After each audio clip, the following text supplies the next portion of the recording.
Good morning, Universe! Welcome again sa ating bagong programa.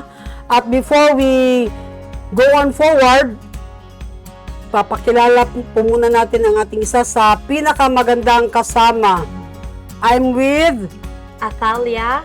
and I'm Tina at andito po tayo sa Wow Pinoy. Today we're talking about the generosity of being a Filipino or a Filipina. So this is one of our culture here in the Philippines at hindi po naman ipinagkakaila na sa amin po, base po sa aming obserbasyon, halos po ng mga Pilipino ay ganito po, mapagbigay o kahit wala, basta handang magbigay ng tulong sa bawat isa. So before we bago po natin himay-himayin yung ating mga topic po ngayon, nais po naming magpapasalamat kasi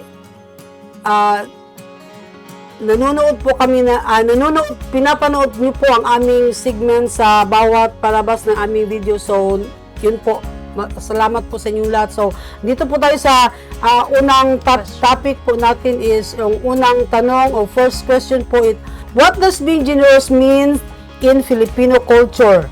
In Filipino culture, being generous means offering help or support to others without expecting anything in return. So klaro na po yan, without expecting any in return. So ano lang siya talaga, yung kusang loob mo na tutulong kahit wala siyang itutulong na kapalit. Basta importante sa kanya is nakatulong po siya din. Showing genuine concern and compassion for others. So, yun nga, hindi po nawawala yung being. Kasi pag sinasabi natin meron tayong compassion, dapat with help, with action din po siya. Kasi kung naaawa ka lang sa isang tao tapos hindi mo naman siya tinutulungan, parang useless din yung pagiging generous ng isang tao. So, yun po yung ano natin is yung bagay na tinatawag natin na kahit yung nakikita nga natin sa daan, especially sa mga matatanda, they need help. So, yung mga homeless, they need foods. Ang sabiing generosity is hindi lang po siya para sa mga isang bagay sa isang pamilya, kundi sa lahat po ng bagay na kaya mong ibigay na tulong sa bawat isa po. Yun po ang being pagiging isang generous po sa bawat isa. So, ikaw, Atalia, ano ba ang mas malawak na kahulugan ng generous? So, for me at teens, parang na din siyang bayanihan, nakakonect siya sa bayanihan, yung last topic natin, kasi it's about helping others na kahit hindi mo pa kapamilya, ganyan. Kasi for me talaga, nakalakihan ko yung pag-give sa iba, kasi kinalakihan ko yung lola ko, ganyan. Yung lola ko talaga, parati siyang nag-give, di ba, yung mga grandparents, di ba? Parang nag-aano sila, yung mga lolo at lola natin, magbibigay ng mga something maliit na money or kahit mga pagkain or bagay, ganyan. So, kinalakihan ko yun. So, nabitbit o nadala ko siya nung paglaki ko, kaya hilig talaga akong magbigay-bigay. So, hindi rin po talaga siya nawawala sa kultura ng Pilipino. So, yun nga, yung pagiging generous po sa bawat isa is kumbaga kung sa gadget pa siya is naka-install na po.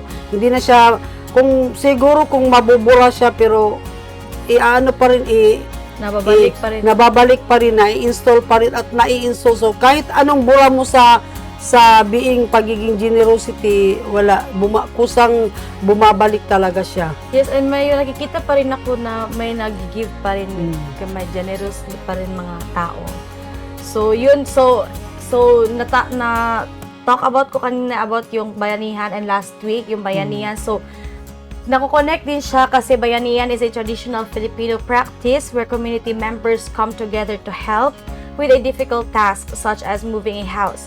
So, it's a beautiful example of generosity and cooperation. So, yun nga sabi namin ni Titins last week na bayanihan is about helping din, ganyan. So, eager to help others and same sa sinabi na Titins kanina about sa generous being generous sa Filipino culture na with genuine concern and compassion for others. So tama, yung na ano rin ako sa sinabi ni Titis kanina na yung mga homeless, ganyan. Natatouch talaga yung puso ko sa mga ganyan. Parang naaawa ako sa mga ganyan. Kaya, though wala akong money na maibigay sa kanila, pero mga food, ganyan. Kasi may iba din Titis na yung mga homeless, binibigyan ko ng one time, may binibigyan ako na money. Tapos bumunta siya ng tindahan tapos binili ng cigarettes. Kaya, oo, nakakasad siya kasi sabi nila, pang food, ganyan, pero pag punta ng tindahan, cigarette. Vitamins pa lang, hindi pala food. Pero Atalia, nagko-connect pa rin po siya yung love and respect o andun pa rin kahit yung pinag-uusapan natin is generosity being yung mapagbigay, yung unselfish love. Nagko-connect pa rin po siya sa generous, pagiging mapagbigay. Yes, yung topic namin din for the past weeks kasi is nako-connect lang siya. So, yes. So, next Ate Teens. Okay, how does Filipinos show respect through generosity? So, Filipinos often give gifts or aguinaldos then to friends, family, or neighbors as a sign of respect and appreciation, especially during holidays or important events. So, yun pa rin, no? Hindi pa rin, talagang yung topic namin from the beginning is nagko-connect siya hanggang ngayon. So, yun nga ang ibig sabihin na hindi talaga nawawala ang kultura ng pagiging isang Pilipino kasi kahit sa birthday niya, hindi ka naman pinagsasabihan ng celebrant na, can you please give me some gifts? Pero it doesn't bother sa mga nagbibigay po ng regalo kasi kusang loob na binibigyan yung may nagbe-birthday and every events na mga Christmas, every seasons na yung mahalaga kahit hindi nga season pag gusto mong magbigay talaga ng gift. So it doesn't matter kung anong occasion as long as yung na-feel mo na gusto mong magbigay para ibigay sa isang tao yung ipadama mo sa kanya yung pagmamahal mo din. Parang ganun din po yung yung generosity. Yes, and it's true kasi na ko rin yun na feel ko rin yun yung friend ko si Lian. Pupunta siya dito sa house, sabi niya,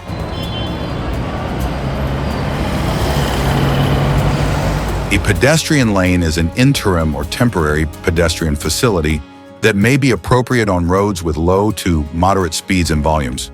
A pedestrian lane is a designated space on the roadway for exclusive use of pedestrians. The lane may be on one or both sides of the roadway and can fill gaps between important destinations in a community.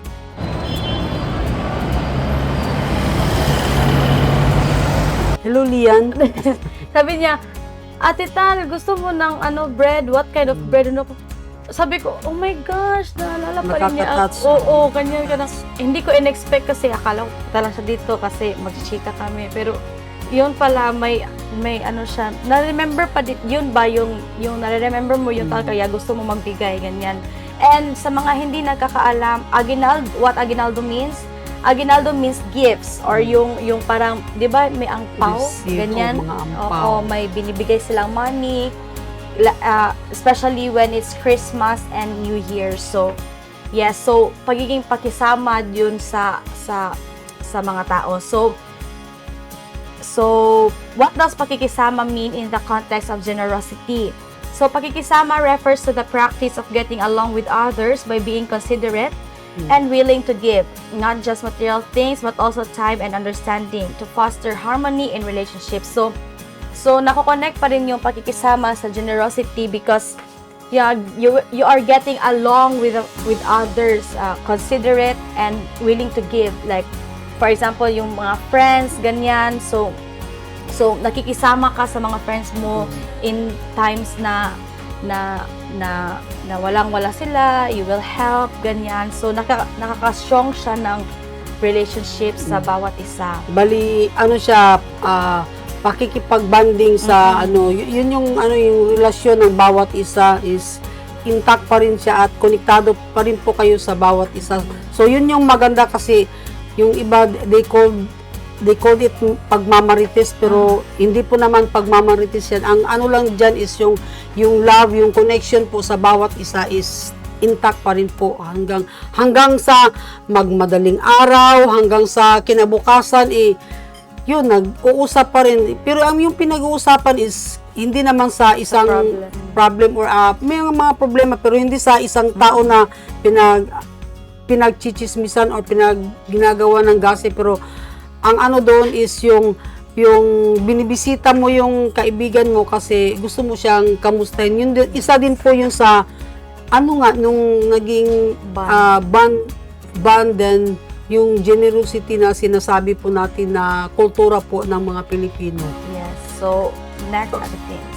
Okay, how does hospitality reflect generosity in Filipino culture? So, paano nga ba siya nagre-reflect or nagko-connect sa pagiging generoso? Di ba na-topic natin yung hospitality last time?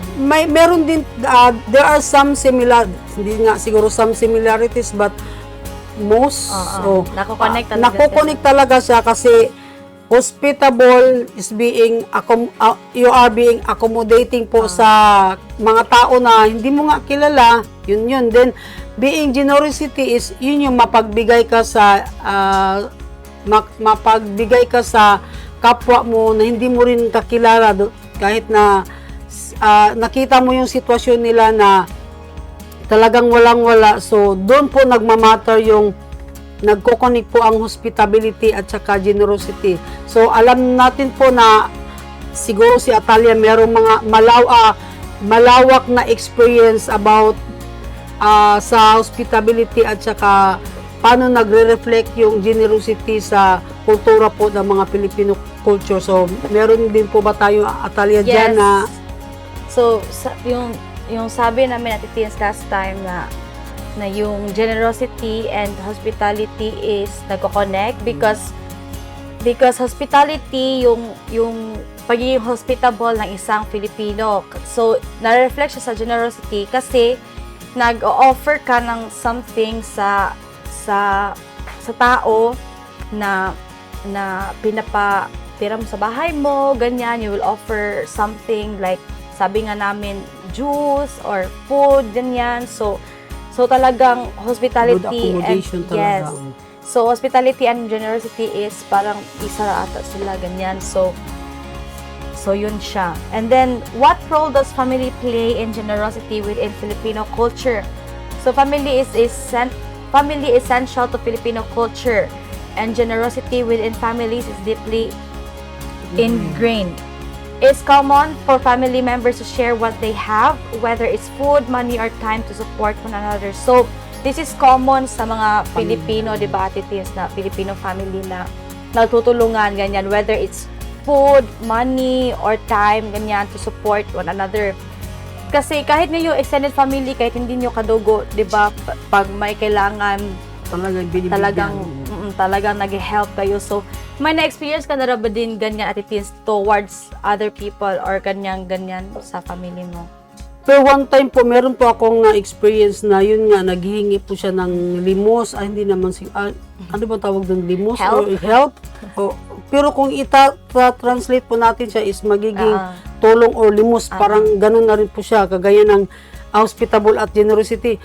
Pero iba yung naging sa akin, naging perception is kasi masama yung, ako pa yung nakatulong sa kanya, parang, ikaw pa yung masama. Iba yung ibinato niyang, parang, basta, wag na lang, kasi medyo censored po siya, pero, lang po, sa atin lang po, kung tayo mismo, we need help or we will ask help, sana wag din po tayong maging harsh po sa yung hiningan po natin ng tulong or kahit pag hindi tayo tinutulungan tapos pinagsasabihan natin ng hindi magandang mali din po siya yun, no? So dapat pag yun nga yung utang na loob na concept is hindi po siya para sa akin, it's not good kasi tutulong ka para yun nga parang may utang may utang na loob, pero kung gusto mo talagang tumulong, don't look yung mga, wag mong tingnan yung mga gusto mong itulong para makatulong ka sa taong tutulungan mo. So, puro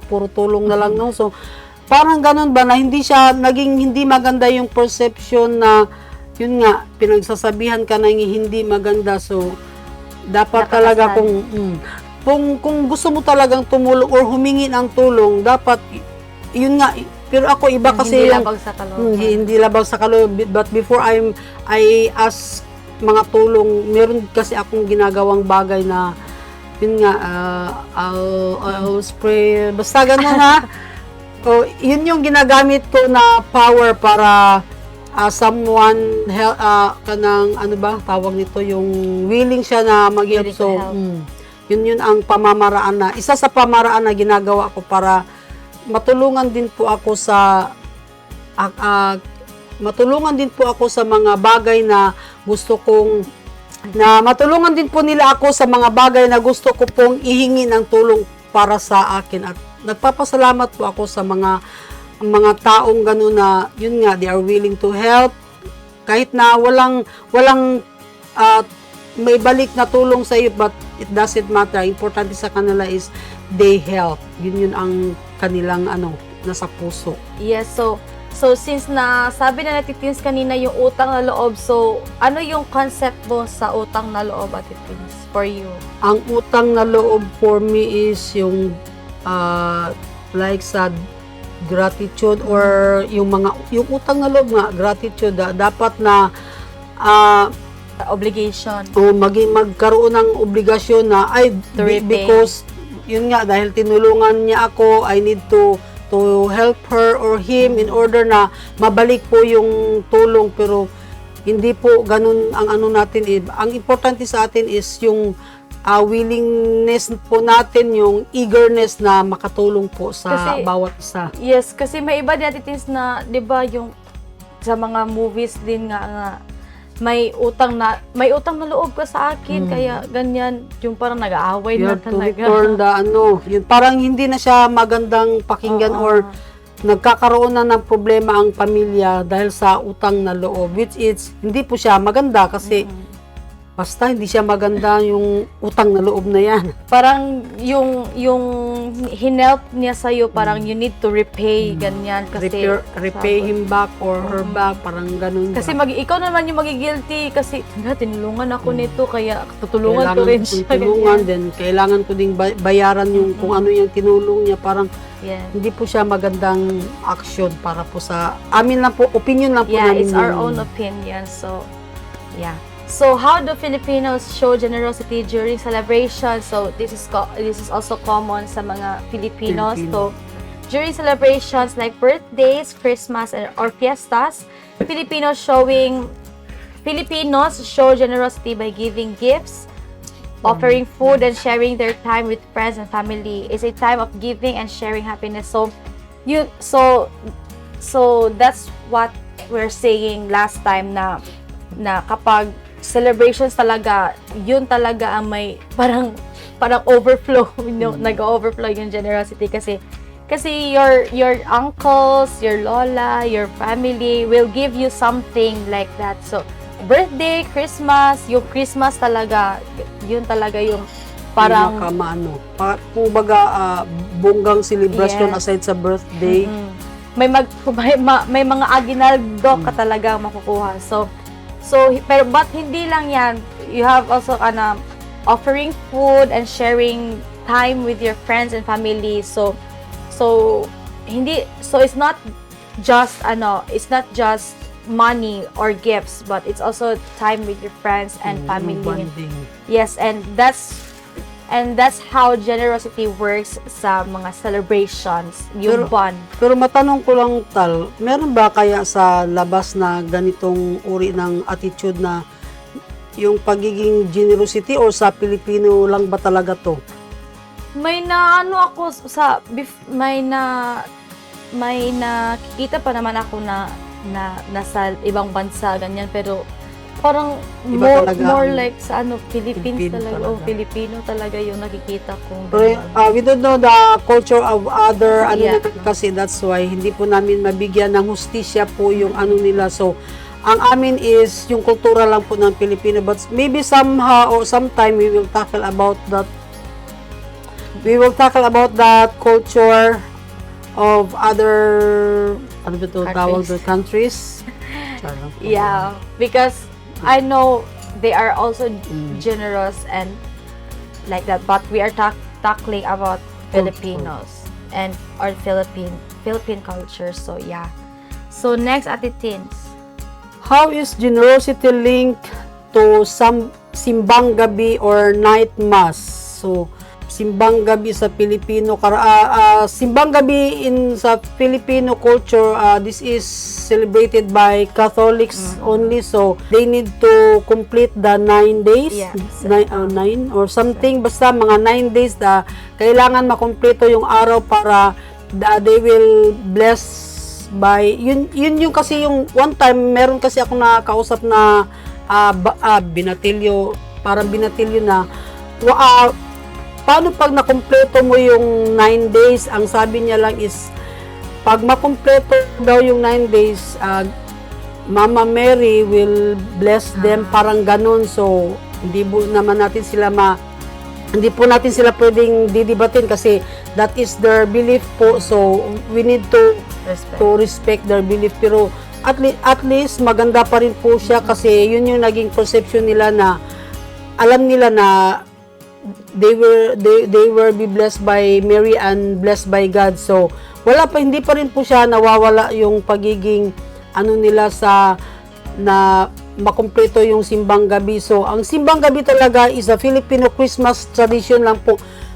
So, Christmas tradition lang po siya, nangyayari lang po siya during Christmas season. Yung mga hating gabi. Mga madaling araw at saka yung hating gabi. So, ang simbang gabi is, hindi po siya party pa rin po ba siya ng kultura ng Pilipino or? Yes. So,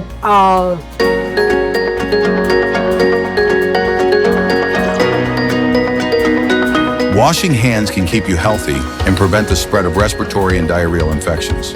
Germs can spread from person to person or from surfaces to people when you touch your eyes, nose, and mouth with unwashed hands.